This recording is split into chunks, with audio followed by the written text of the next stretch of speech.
Matitap na ilaw, malamig na simoy ng hangin, at masasarap na pagkain. Dama nyo na rin ba, mga kapuso, ang Pasko? Ngayong gabi, siguradong matatakam kayo sa mga ihahain namin.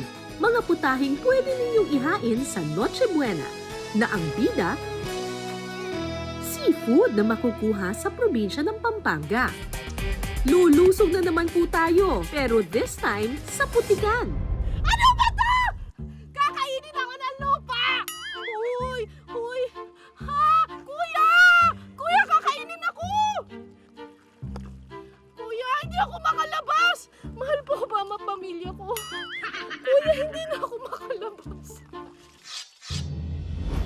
At sa palaisdaan. Ito po ay di. Nagkakalunan at sakit sa makakalit. Parang ang pinububog ng mga bangus. Parang stampede ng mga bangus itong dapat.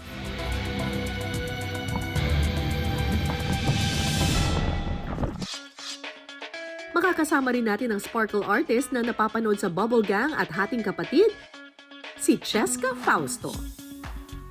Mga kapuso, pag ganto-ganto lang ako pero kinakabahan ako. Kasi... Ay! Please, wag magalaw. Please, wag magalaw. Bakit magalaw? Kuya, bakit? Kaya naman mga kapuso, tara na sa Pampanga!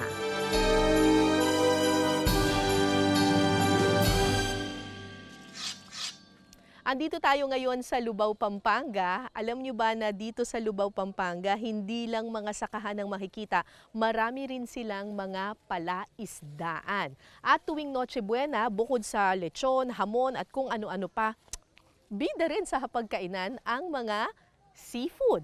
Tara, manghuli tayo ng mga isda. Ang bayan ng Lubao ay matatagpuan sa ibabang bahagi ng Pampanga.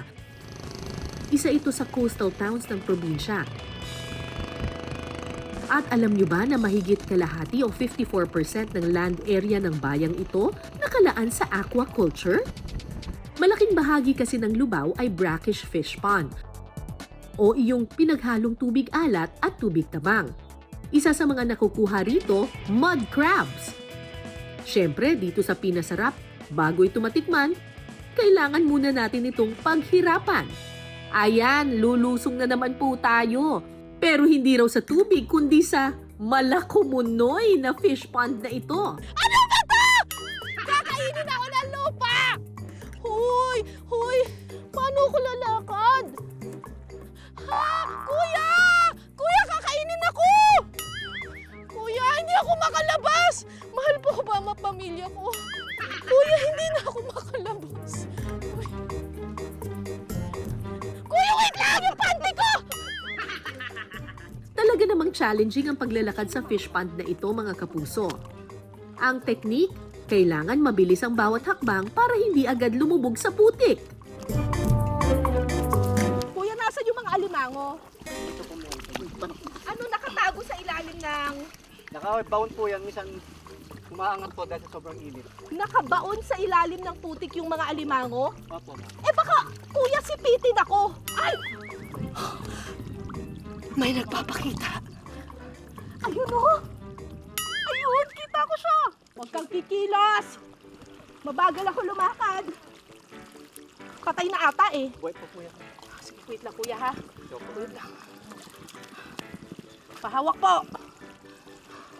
Huwag kang kikilos. Naririnig ba niya ako?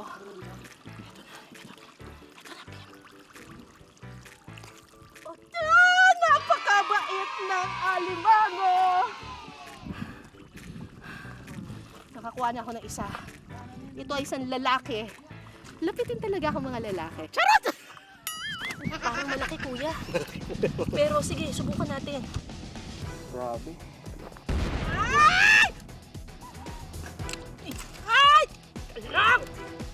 Ah! Laki mo! Ah! Huwag ka kikilos! Dito dapat kinukuha eh. Yes! May huli ako! Mud crab! Saan na yung sako ko? Huwag ka tatakas! Lumalabas pa! Lumalabas pa! Pumasok ka!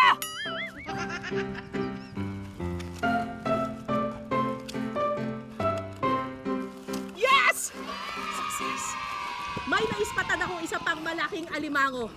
Pak! Ayun oh, nagsa-sunbathing. Ang tanong, makakarating ba ako doon nang hindi ako nilalamon ng putik? Ang bait! I got it! Pwede ba itong hawakan ng kamay? Opo. Ganito po ang pag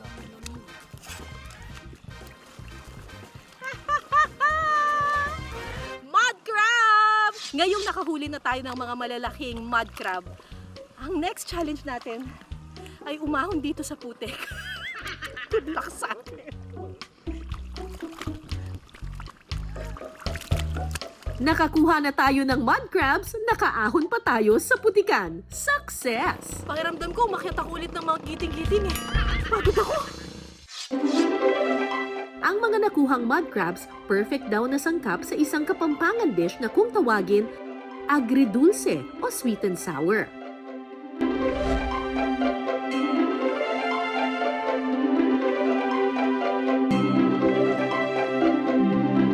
Siya, crabs talaga. Ang hirap hulihin ng mga yan ha. Diyos ko, sarapan mo Ate Emily, pinaghirapan naming hulihin yung mga mud crabs na yan. Grabe. O sige, ito po ihinimay nyo na po ang mga pinakuluan crabs. po tapos hinimay po. Okay. Sa isang bowl, pagsasama-samahin ng hinimay na laman ng mud crabs, carrots, at bell pepper. Bali, mimix lang po siya. Sunod na ibibilog ang ginawang mixture.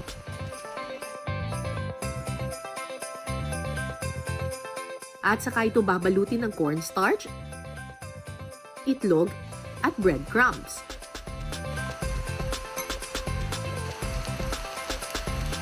Kapag golden brown na ang kulay, isi-set aside ang crab meatballs at saka gagawa ng sauce. Sa isang kawali, igigisa ang luya, sibuyas at bawang. Sunod na ilalagay ang toyo, suka at asukal. Lalagyan din ito ng cornstarch na tinunaw sa tubig para lumapot. Tapos lalagyan ko po. Carrots. Bell pepper. Pag nakuha na ninyo yung timpla, hihintayin na lang natin itong lumapot ng kaunti kasi nilagyan natin ng cornstarch. Kapag kumulo na, pwede nang ilagay ang crab meatballs.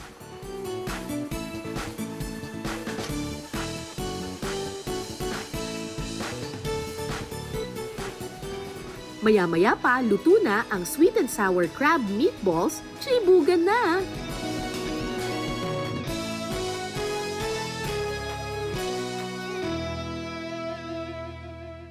Okay, tikman naman natin itong sweet and sour crab balls. Ooh, wow!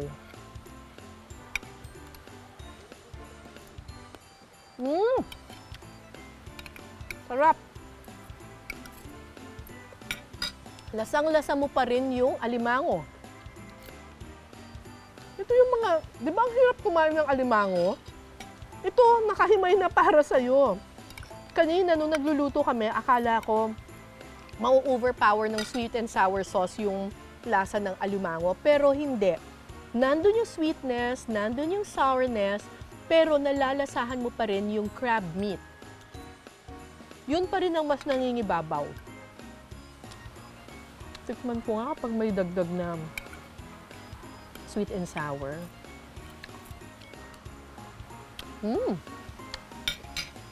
Pwedeng-pwede na pang Noche Buena.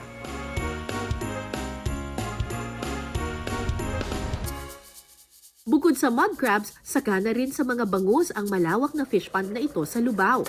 Hindi pa nga ako nakaka-recover sa putikan. Eto, lulusong na naman tayo. Lusong po, taran, sa tubig.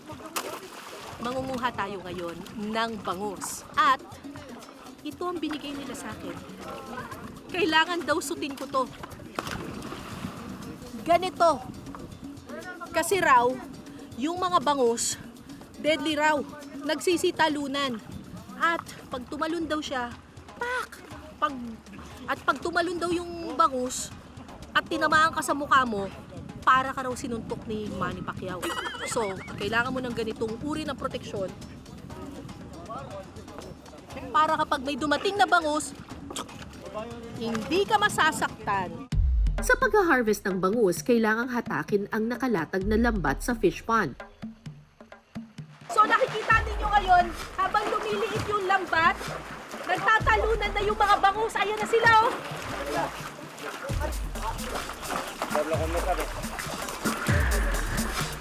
Kapag napaliit na ang net, sasalukin ito gamit ang mga crate at saka ilalagay sa sako.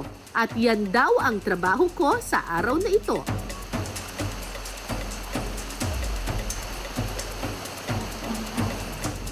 Ang brackish water sa fish pond nagmumula sa Pampanga River at sa karagatan. Kaya naman perfect ito sa pag-aalaga ng mga bangus. Nagtatalunan! Ang sakit sa paa kasi parang ang binubugbog ng mga bangus. Mabuti na lang meron akong helmet. Kasi kung wala talaga akong helmet, parang baka natubig na talaga yung mukha ko. Yung legs ko, yung pakiramdam ko, parang binugbog ako sa daang tao. Hirap yung trabaho pala ng mga nanganguha ng bango.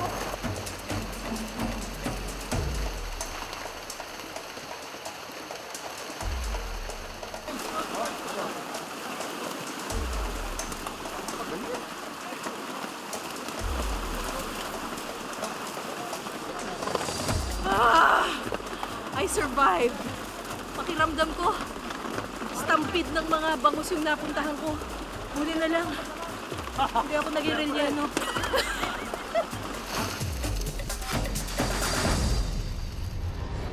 Ang mga nakuhang bangus, bida sa susunod nating Noche Buena dish ang bangus morcon. Usually, ang murkon ay pork or beef, Yes po. di ba? Tapos, special na putahe ito, lalo na sa hapagkainan ng mga Kapampangan. Yes po. Pero pwede palang gawing murkon ng Bangus. bangus? Kasi po ma'am, yung mga anak ko hindi sila kumakain ng pork and beef. So more on seafoods po, mga fish po ganyan. So Tapos? naisipan kong gumawa ng morcon na bangus. Oh, para special pa rin. Apo. Sa isang kawali, igigisa ang bawang, sibuyas, carrots at bell pepper. So, ito ay madalas ninyong hinahain kapag May handaan. pag may handaan, pag Pasko, Noche Buena, ganyan. Titimplahan ito ng asin at saka ilalagay ang sliced chorizo de Bilbao pati na rin ang laman ng bangus. Isang buong bangus ito. Yes po.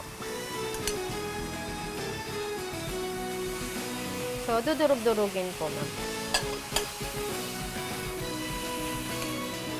Magdadagdag tayo ng asin at saka titimplahan ng liquid seasoning at kalamansi.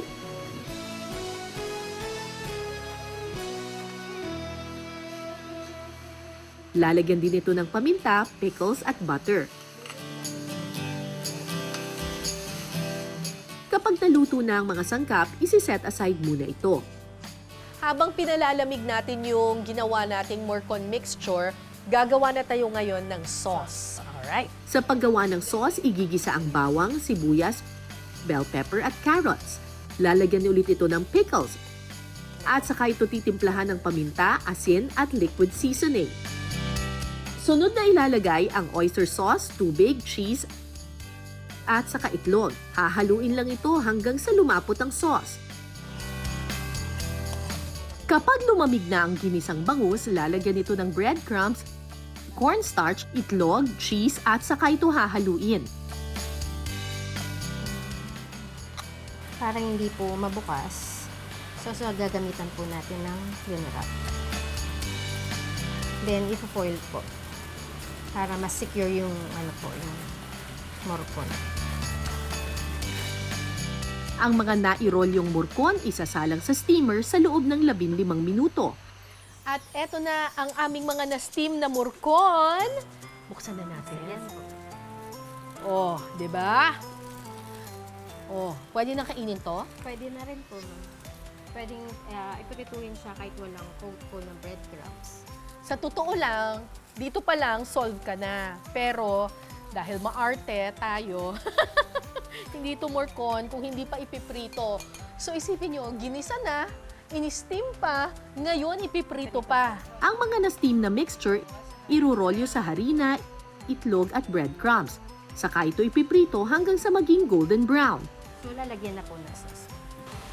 Ah, ganun pala yun. So, mas masarap po lagyan siya ng pickles sa taas. Parang garnish. This is it! Luto na ang bangus morcon! Kanina pa ako naiintriga sa lasa nito mga kapuso. Ang pagtikim ko sa bangus morcon, abangan mamaya. Bukod sa Lubao, kilala rin ang bayan ng Sasmuan sa mayaman nitong katubigan. At sa food adventure na ito, makakasama natin ang sparkle artist na si Cheska Fausto. Kilala si Cheska sa pagpapatawa sa Bubble Gang.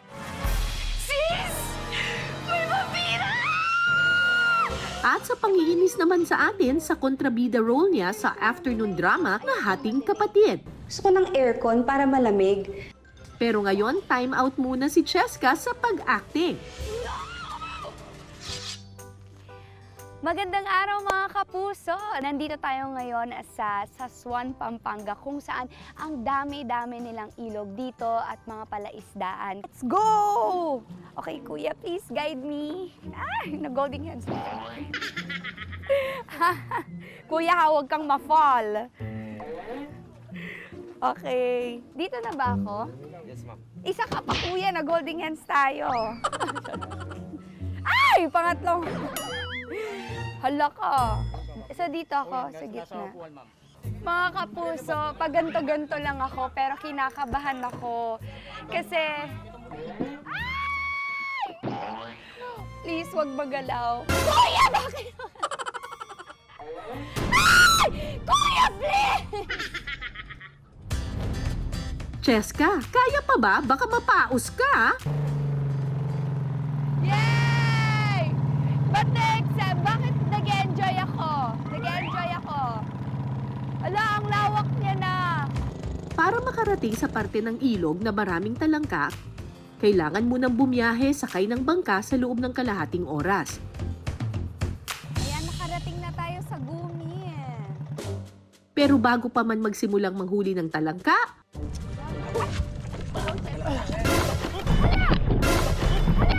Hala, yan na talaga sinasabi ko. Isang galaw at pwede... Wait lang, kuya! Hindi ko kaya! Hindi ko talaga kaya, kuya. kapit lang Cheska, hindi raw tataubang bangka. Maniwala ka kay kuya. Sa gabi pa lang, naglalagay na sila ng mga lambat. And then the next day, makakapag-harvest na sila. So kaya nga kagabi, ayan, nakapaglagay na sila. Kaya today, mag-harvest na tayo. Pero syempre, dahil mag-harvest tayo, may nilagay tayo ulit na mga lambat dito. Sobrang ninenervyos talaga ako mga kapuso kasi hindi ako sanay magbangka. And parang ang dami palang ganun-ganon galaw sa paggawa nitong paglagay ng lambat. So nakakatakot siya pag hindi kayo sanay. Talagang mapapalpitate kayo, ganon siya. Basta makakuha tayo ng sugpo at ng talangka, okay na yon. Huwag lang tayo mahulog. Kapag nakapaglagay na ng panibagong net, pwede nang i-harvest ang mga iniwan kagabi. O yan, mga kapuso. Okay.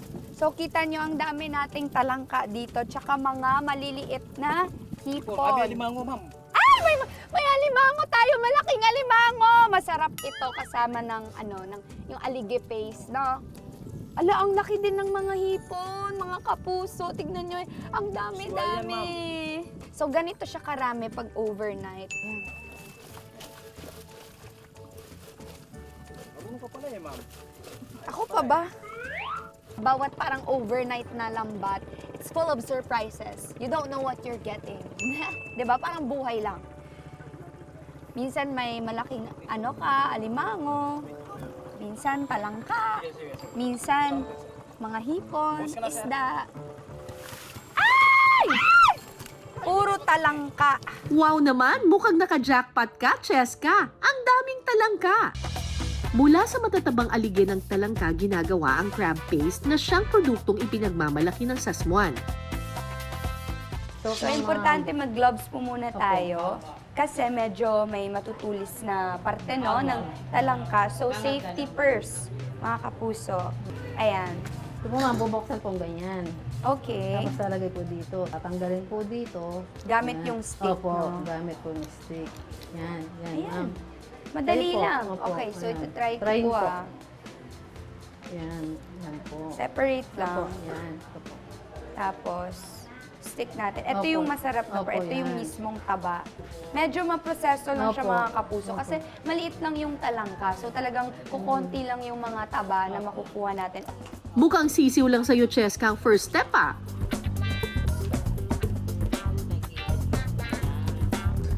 So gaano po karaming talangka yung nagagawa po ninyo sa isang araw? Ilang Minsan kilo? po, ma'am, umabot kami ng 100 kilos or higit pa doon po. In one day? Opo, kasi masisipag yung mga mamumusit po namin. Pagkatapos maipaghiwalay ang shell at katawan ng talangka, pupukpukin ang katawan nito para lumabas ang natirang laman. Pagpupusit ang tawag nila rito. Sige, try natin mga kapuso. Try natin to. Tapos, balik ka rin lang. Tapos dito sa may butas. Tapos, pupukin. Parang mali yun. Teka, parang nasobrahan, no? Dahan-dahan lang. Sorry ulit. Ma'am, naku. Ayan! Meron din! Pero dapat mas, mas swabe lang. Okay, ulitin natin. Ayan. Ayun. Meron na. Cute. So, itatapon na natin to. Diretso na po. Ganun pala yun. Ang laki. Nakuha natin. So, ganito po talaga yung proseso na to? Or kayo lang po nag-imbento nito? Kaming mga taga Sasmuan, ma'am, yan na po yung tradisyon namin, ma'am. Pag namumusit ng talangka, namanap po namin yan sa mga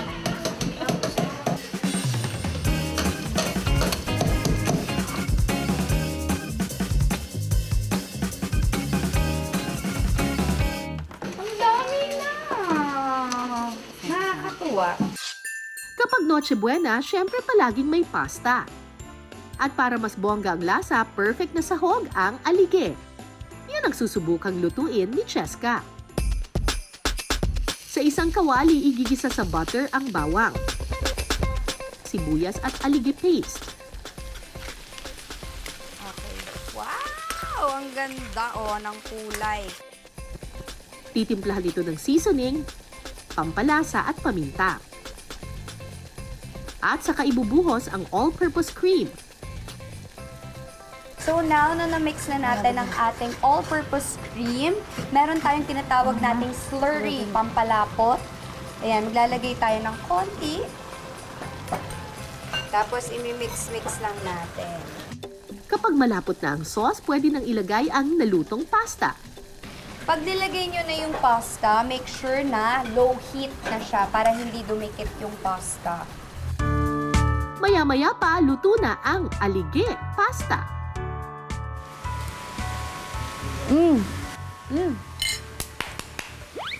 Sarap! Yung lasa niya is like Filipino-style carbonara but with alige taste. Sobrang nam-nam niya with a little bit of sweetness and then the saltiness. Perfect. Magugustuhan to ng mga guests ninyo at home for the holidays kasi kakaiba siya. This is actually my first time trying this one out. Sobrang creamy. Bukod sa pasta, may isa pa kaming Noche Buena recipe na i-share sa inyo. Mga kapuso, nakatikim na ba kayo ng hipon in alige sauce?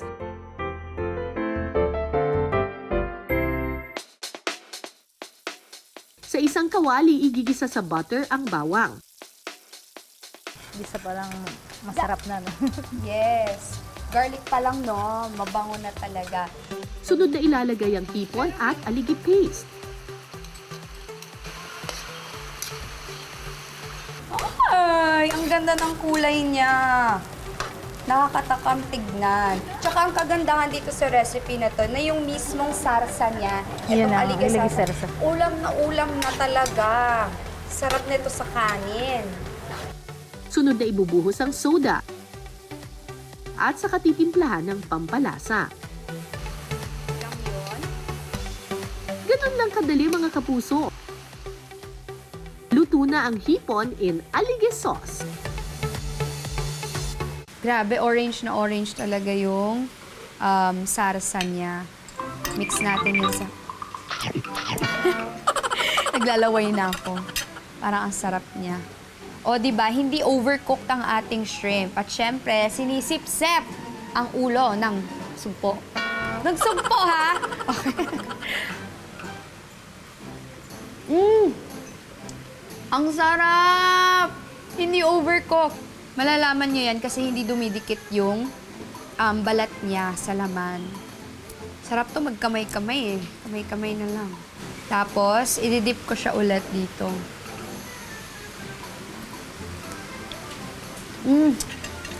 Sarap. Ang mga nakuha nating bangus bidang sangkap sa pagluluto ng murkon. Matitikman na natin ang bangus murkon.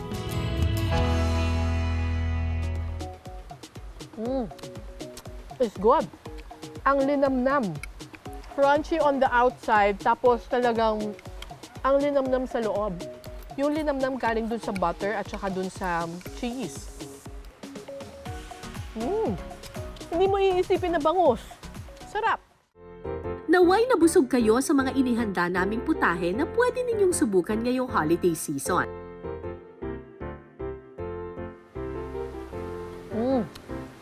It's good.